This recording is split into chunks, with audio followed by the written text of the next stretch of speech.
वचन 2 अध्याय। हे मेरे पुत्र, यदि तू मेरे वचन ग्रहण करे और मेरी आज्ञाओं को अपने हृदय में रख छोड़े और बुद्धि की बात ध्यान से सुने और समझ की बात मन लगाकर सोचे और प्रवीणता और समझ के लिए अति यत्न से पुकारे और उसको चांदी के समान ढूंढे और गुप्त धन के समान उसकी खोज में लगा रहे, तो तू यहोवा के भय को समझेगा और परमेश्वर का ज्ञान तुझे प्राप्त होगा। क्योंकि बुद्धि यहोवा ही देता है, ज्ञान और समझ की बातें उसी के मुंह से निकलती है। वह सीधे लोगों के लिए खरी बुद्धि रख छोड़ता है। जो खराई से चलते हैं उनके लिए वह ढाल ठहरता है। वह न्याय के पथों की देखभाल करता और अपने भक्तों के मार्ग की रक्षा करता है। तब तो धर्म और न्याय और निष्पक्षता को अर्थात सब भली भली चाल को समझ सकेगा। क्योंकि बुद्धि तो तेरे हृदय में प्रवेश करेगी और ज्ञान तुझे सुख देने वाला लगेगा।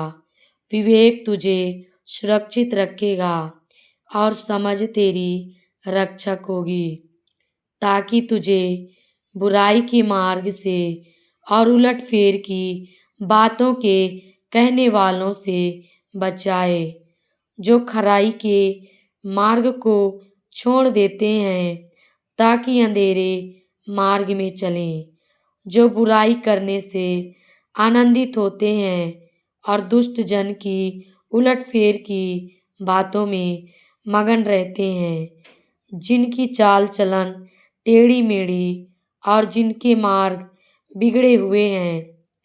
तब तू पराई स्त्री से भी बचेगा, जो चिकनी चुपड़ी बातें बोलती हैं और अपनी जवानी के साथी को छोड़ देती और जो अपने परमेश्वर की वाचा को भूल जाती है।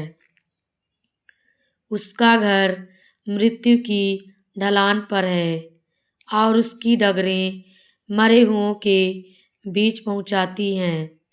जो उसके पास जाते हैं उनमें से कोई भी लौट कर नहीं आता और न वे जीवन का मार्ग पाते हैं। तू भले मनुष्यों के मार्ग में चल और धर्मियों के पथ को पकड़े रहे, क्योंकि धर्मी लोग देश में बसे रहेंगे और खरे लोग ही उसमें बने रहेंगे। दुष्ट लोग देश में से नष्ट होंगे और विश्वासघाती उसमें से उखाड़े जाएंगे। आमीन। हालेलुया। परमेश्वर पिता इन वचनों द्वारा आप सभी को आशीष दे। सभी को जय मसीह की।